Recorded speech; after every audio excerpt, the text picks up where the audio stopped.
Dans cette vidéo, je vais vous apprendre comment réaliser des briques perforées dans Revit. Pas de panique, c'est assez simple, tu verras, je vais t'expliquer étape par étape. Alors je reste jusqu'à la fin de cette vidéo. Si tu es nouveau et que tu me découvres à travers cette vidéo, mon nom est Ngoran David et sur ma chaîne, je vais t'aider à t'améliorer et à progresser dans les logiciels d'architecture tels que Revit, AutoCAD, Archicad, Lumion, SketchUp, Arantis et bien d'autres. Si comme moi tu as envie de t'améliorer, de progresser dans le dessin en génie civil, je t'invite à faire deux choses. La première, à t'abonner et activer la cloche de notification pour ne plus rater mes prochaines publications, et la seconde, à mettre un like si tu as aimé le contenu informatif de cette vidéo pour aider la chaîne à grandir et m'encourager à faire plus de vidéos. Sans plus tarder, on commence.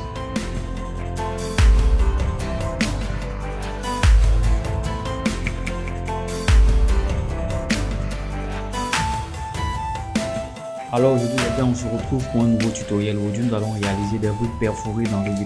Vous allez voir, c'est assez simple.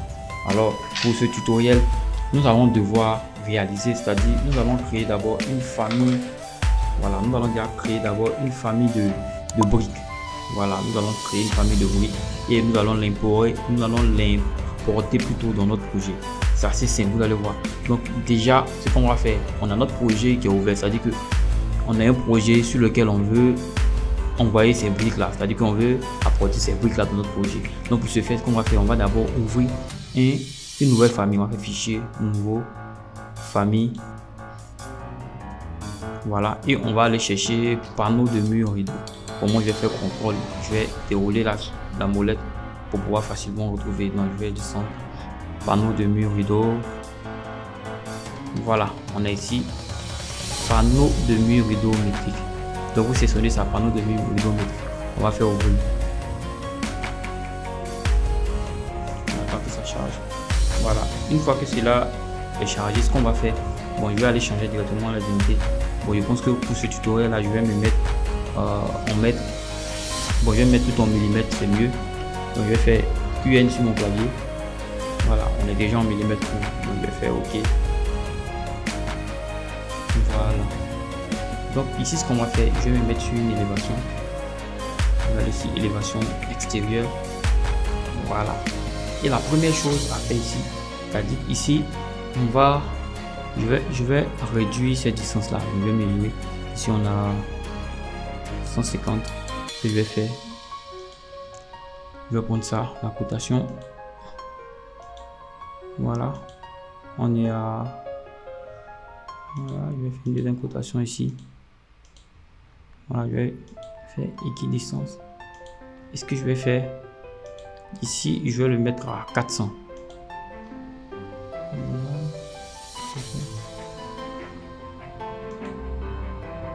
Je vois que je ne vais pas le modifier. Ce que je vais faire, voilà, je vais mettre celui-là à 200. Voilà. Voilà, donc on est à 400. C'est ça. Une fois cela fait, ce que je vais faire, je vais venir là. Voilà, je vais venir là. Et ce que je vais faire, je vais créer une autre, c'est-à-dire que je vais créer une autre ligne de référence là. Voilà, cette ligne de référence, je vais la mettre à 100. Je vais faire créer. Voilà, je vais créer une ligne de référence ici. Voilà, je vais m'assurer que cette distance fasse 100. Voilà, on a 100. Ok. Et encore, ce que je vais faire, je vais créer encore une troisième ligne de référence. En fait, ce que je vais faire, c'est-à-dire, il y aura une brique que je vais modéliser ici. Et il y aura une seconde brique que je vais modéliser ici. Et comme cela, je vais l'importer directement dans mon projet. Vous allez voir, ça c'est simple. Donc, je vais créer la limite entre les deux lignes, c'est-à-dire que le milieu. Donc ici, je vais venir encore créer une ligne de référence. Voilà, ce sera le milieu. Je vais m'assurer que ce soit. Je vais faire équidistance. Voilà. De là à là, on a toujours 100. Ok. Donc c'est bon. Donc ici, on a 50 de part et d'autre. C'est ça, on a 50 puisque on a ici la distance ici fait 100. Bon, je vais réduire l'échelle pour que ce soit plus simple. Voilà. Donc, il y a ce que vous comprenez. C'est-à-dire que j'ai créé une ligne de référence ici. Voilà, à 100. C'est-à-dire que entre cette ligne et cette ligne, il y en a 100. Et j'ai créé une autre ligne intermédiaire. Voilà, qui fait 50 ici, 50 là. Et de là à là, on a 400. Voilà, je vais zoomer pour voir. Voilà, on a 400. On va déplacer ces deux côtes là. On va le déplacer pour me retrouver plus facilement. Donc vous voyez maintenant. Ok. Et ici, ce que nous allons faire, nous allons créer des rotations de part et d'autre. C'est-à-dire qu'on va créer de nouvelles lignes de référence ici et ici. Donc je vais venir ici. Voilà. Je vais créer une ligne de référence là. Et encore une autre ligne de référence ici.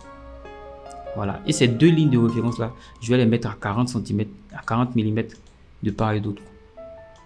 Voilà. Donc je vais vérifier. Je vais mettre 40. Voilà. 40. Et je vais encore mettre aussi 40. En fait, je fais 40 cm. Pourquoi? Parce que je veux qu'il y ait un débord. C'est-à-dire que ma première brique là, c'est-à-dire que lorsque je vais déposer la seconde brique, il va avoir 40 cm ici et 40 cm là. Est-ce que vous comprenez? C'est pour ça que j'ai pris 40 ici. C'est-à-dire que je vais dessiner une première brique là. Je vais modéliser ma première brique ici. Et la seconde brique, lorsqu'elle va venir se superposer sur celle-là, il va avoir 40 cm de débord. Vous comprenez? Voilà, c'est pour ça que je fais ça. Donc ici, encore, je vais venir côté là, de là à là. On a 40 aussi.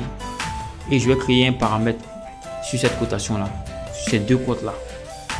Voilà. Pourquoi je crée le paramètre? Parce que après, je pourrais facilement modifier ça. C'est-à-dire qu'une fois qu'on a créé un paramètre sur une côte, on peut facilement venir modifier ça ici. Vous voyez? Donc ici, je vais l'appeler débord. Voilà, je vais l'appeler débord. Voilà, le débord. Voilà, donc le débord fait 40 ici. Voilà, une fois que j'ai fini de faire ça, ce que je vais faire, je vais maintenant venir dessiner, c'est-à-dire que je vais venir modéliser ma brique. Donc pour cela, je vais aller dans créer par extrusion. Voilà, je vais sélectionner et la profondeur ici, ça sera notre épaisseur de notre brique. Bon, moi je vais le mettre à 150. Voilà, je vais le mettre à 150. Donc ici, fin de l'extrusion. Fin de l'extrusion 150, la moitié de 150 c'est 75. Je vais faire 75 ici. Et je vais faire moins 75. Voilà, comme ça, ça sera centré par rapport au plan de référence. Voilà, je vais venir ici. Ce que je vais faire, je vais faire ça. Donc, je vais valider. Je vais fermer le cadenas.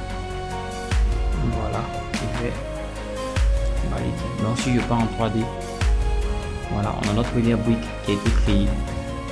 Voilà, on a la première brique qui a été modélisée. Donc, je reviens sur mon élévation extérieure. Et ce que je vais faire, je vais encore modéliser une seconde brique.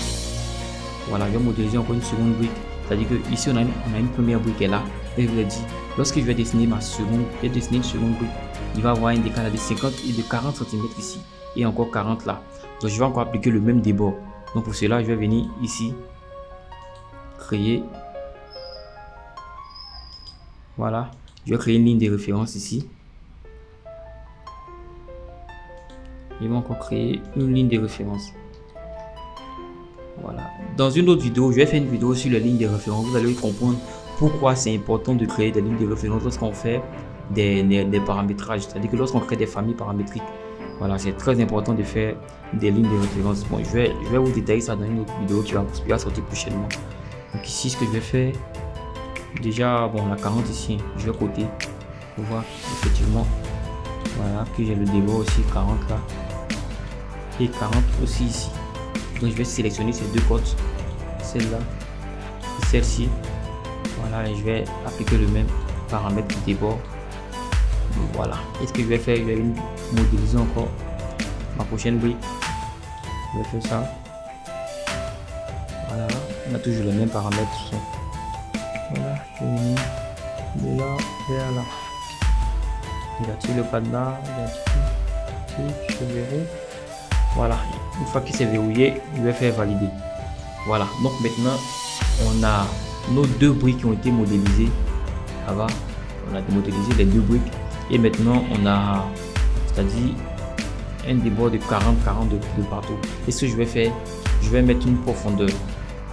Pour cela, je vais partir dire en 3D de voir. Voilà, on a nos 2 briques. Maintenant, je vais ajouter un paramètre de profondeur ici. Voilà, qui va me permettre après de pouvoir modifier, c'est-à-dire que la profondeur de ma brique, si je veux qu'elle fasse peut-être, ici actuellement elle fait 15 cm. Voilà, bon, puisqu'on est en millimètres, ça fait 150 mm. Voilà, ça fait 150 mm. Donc si je veux que par exemple que ma brique fasse une profondeur de 20 cm, voilà, je vais ajouter bien un paramètre comme cela. Je pourrais facilement modifier ça dans mon projet. Donc je vais mettre une élévation ici, je vais mettre sur gauche. Voilà, élévation gauche par exemple. Non, je vais plutôt le mettre sur le niveau des références. Voilà, c'est tout simple. Voilà, sur mon niveau des références, ici ce que je vais faire, je vais encore placer des lignes de référence. Je vais placer 2 lignes de référence pour pouvoir attacher mes cotes d'épaisseur là-dessus. Donc je vais venir, je sélectionne, créer, placer une ligne là, et je vais passer une seconde ligne là. Voilà. Et maintenant ce que je vais faire, je vais lier, c'est-à-dire que je vais attacher les briques là sur cette ligne de référence là. C'est assez simple. Je vais sélectionner ça, je verrouille, je sélectionne, je viens et je verrouille. Ici aussi je fais la même chose. En fait je fais ça pour que si cette ligne là bouge, immédiatement ma brique suit. Vous comprenez? Vous allez voir que maintenant si par exemple je sélectionne ça, puisque j'ai verrouillé, donc si je bouge par exemple cette ligne là, vous voyez qu'immédiatement ma brique suit aussi. Vous voyez, si elle bouge, ma brique, les 2 briques suivent. Donc je vais faire CTRL Z pour le remettre à sa place. Voilà, parce que voilà. Et ce que je vais faire, je vais lui appliquer un paramètre d'épaisseur. Voilà, je vais faire équidistant ici. Voilà, pour m'assurer que les 2 distances là soient les mêmes. Et ici, je vais appliquer un paramètre, je vais le sélectionner. Je vais dans paramètres ici et je vais l'appeler épaisseur. Voilà, il fait épaisseur, je fais OK. Voilà, donc j'ai mon paramètre d'épaisseur. Si je viens ici, voilà, je vais voir tous mes paramètres que j'ai déjà appliqués. Bon, j'ai mes bords de 40 cm que j'ai déjà appliqué et mon épaisseur de 150 que j'ai appliqué. Et ce que je vais faire, je vais appliquer, je vais faire OK. On a, si je pars en 3D, voilà, je vois ma brique est là. Et ce que je vais faire, je vais me mettre en couleur uniforme. Voilà, je vais ajouter un matériau et je vais même ajouter un paramètre de matériau. Comme cela, dans mon projet, je pourrais facilement changer les matériaux à ma guise. Donc pour cela, je sélectionne un élément. Voilà, et je vais venir ici dans matériaux. Bon, je vais aller directement dans paramètre de matériaux. Je vais faire nouveau et je vais appeler ça matériaux. Je vais appeler ça mat. Voilà. Il fait OK. Et je vais ajouter ce même paramètre là au second élément. Mat. Il fait OK. OK, donc je vais appliquer directement. Je viens ici. Mat, je fais OK. Je vois ce que j'ai appliqué. Voilà. Donc j'ai appliqué déjà le paramètre à ces 2 éléments. Et bon, je peux venir directement ici, mais là ajouter un matériau, mais bon, c'est pas nécessaire. Donc une fois que j'ai déjà paramétré déjà les 2 bouts, ce que je vais faire, je vais les enregistrer. Je fais fichier. Voilà, enregistrer sous famille. Bon, je vais faire bon, moi je vais le mettre sur le bureau. Voilà, je le mets sur le bureau, je vais l'appeler brique paramétrique.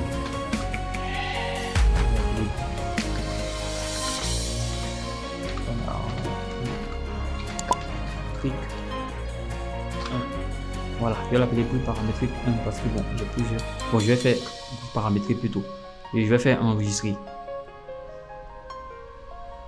Voilà, une fois que j'ai fait ça, ce que je vais faire, je vais le charger dans mon projet. Donc, je vais venir directement dans charger dans le projet. Voilà, pour l'incorporer directement dans mon projet. Et maintenant, on suppose par exemple que vous avez par exemple un mur que vous voulez. Voilà, vous avez décidé par exemple votre mur. On va faire au niveau ici. Bon, je vais changer l'agilité UN sur le clavier. Je pars en mètres. 2 décimales, je fais OK. OK. Voilà, un mur par exemple de 3 mètres, je fais 3 entrées. Voilà. Non, je vais dans 3D. Voilà, on suppose que vous avez directement votre mur qui est là. Ce que je vais faire, mettre en couleur uniforme. Voilà. Donc vous avez votre mur que vous avez créé qui est là. Donc ce qu'on va faire, on va le mettre plutôt en mur rideau. Je vais venir ici changer. Je vais faire mur rideau. Bon, pour info, ceux qui n'ont pas regardé ma vidéo sur le mur rideau, j'ai tout détaillé là-dessus. Je vais vous mettre le lien dans la description. Je vais vous mettre un tips là aussi pour pouvoir regarder la vidéo sur le mur rideau. Je vais faire clic ici. Voilà, je vais modifier, c'est-à-dire que j'ai transformé ça en mur rideau. Et maintenant, lorsque j'ai fait son mur rideau, ce que je vais faire, je vais paramétrer ça. Donc, je vais venir dans modifier le type ici et je vais faire dupliquer. Et je vais appeler ça plutôt brique perforée. Voilà, j'ai appelé ça brique perforée. Et maintenant, ce que je vais faire, je vais aller directement dans quadrillage vertical. Voilà, dans quadrillage vertical.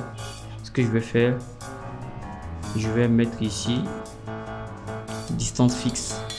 Voilà, et espacement, je vais les espacer de là-bas. Si vous avez bien vu dans notre projet, on avait fait un espacement de 400 mm. Voilà, donc ici ce qu'on va faire, on va les mettre à 0,4 ici. Voilà, je clique la taille des menus, je laisse ça. Et dans ça, c'était quadrillage. Non, ici c'est plutôt quadrillage vertical. Quadrillage vertical, voilà, donc on va mettre quadrillage, voilà, quadrillage vertical ici. Je vais faire distance fixe, voilà, espacement de 0,4. Voilà, je m'étais trompé. Et ici, quadrillage horizontal, on va plutôt mettre 0,15. Voilà, horizontal, on va plutôt mettre 0,15. Donc je fais OK. S'il y a un problème, je vais venir modifier ça. Donc en fonction extérieure, encadrement automatique, ouais, je coche ça. Panneau de mur rideau, je vais venir prendre notre panneau de mur rideau. Brique paramétrique, voilà. Je vais faire OK. Et on va voir que ça charge. Et bingo, on a notre mur paramétrique qui vient d'être créé. Mais ici, je vois une petite erreur, c'est-à-dire que on a un décalage entre nos éléments. C'est pas forcément ce qu'on voulait. Donc ça peut venir de plusieurs trucs. Donc ici, ce que je vais faire, je vais sélectionner d'abord un élément. Je fais tabulation. Je fais tabulation. Voilà, il sélectionne. Je vais faire modifier la famille. Voilà, si je modifie la famille, je mets encore extérieur et je vérifie. Ici, l'espacement c'est combien? On a pris 100. C'est-à-dire entre là et là, on a pris 100 mm. 100 mm, ça va nous faire 0,1 m. Voilà, donc normalement les quadrillages horizontaux, je dois le mettre plutôt à 0,1. Je vais encore charger mon projet. Et je vais sélectionner mon mur rideau. Je vais venir modifier le type ici. Et quadrillage horizontaux, au lieu d'espacement 1,50 m, ici je vais faire 1 m. Je vais faire appliquer. Et voilà, le problème était résolu. Donc voilà, et vous pouvez facilement appliquer un matériau là-dessus, c'est-à-dire que vous pouvez venir directement. Voilà, je vais faire tabulation sur un élément. Tabulation. Bon, je laisse. Je fais tabulation. Voilà, je rappelle que tabulation, c'est la flèche qui est au-dessus de la flèche où il y a le cadenas là. Le verrou. Voilà, c'est-à-dire que c'est les flèches où on a une flèche qui va à gauche et l'autre flèche qui va à droite. Et je sélectionne. Je vais modifier le type. Et je vais venir dans. Voilà, on a finition. Mat. Et je vais ajouter un matériau.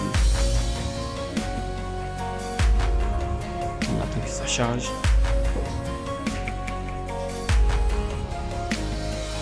Et voilà, ici ce que je vais faire, je vais créer un matériau renommé et je vais l'appeler par exemple mat. Voilà, je l'appelle mat. Et ce que je vais faire dans apparence, je vais donner une apparence, une couleur, c'est une couleur un peu orangée. Voilà. Je vais faire OK. Voilà, réflectivité. Je vais le diminuer. Voilà, en passant aussi, j'ai fait une vidéo sur les matériaux hein, pour que vous compreniez un peu mieux. Voilà, je vais vous mettre un lien dans la description pour aller regarder la vidéo sur les matériaux. Voilà, je vais faire appliquer. Je ne vais pas rentrer tout dans le détail. Je vais faire OK. appliquer, OK. Et maintenant, si je me passe par exemple en réaliste, voilà, j'ai mes briques qui sont là. Et je vous rappelle qu'on avait ajouté aussi un paramètre d'épaisseur. Donc si vous venez directement dans le sélectionner, bon, je vais plutôt sélectionner une brique. Donc je me mets là dessus, je clique pas, je fais tabulation, je fais encore tabulation, voilà, je sélectionne, modifier le type, et dans épaisseur, je peux par exemple prendre une épaisseur de 0,5. Si je fais appliquer, vous voyez que l'épaisseur de mes briques s'est modifiée. Donc c'était tout pour cette vidéo. Si tu as aimé, n'hésite pas à mettre un like, à partager, à commenter. Voilà, si tu as rencontré aussi des difficultés, tu peux me les mettre dans les commentaires. Je vais essayer de résoudre ces difficultés là. C'était David Goran, merci pour la vidéo. Allez, ciao.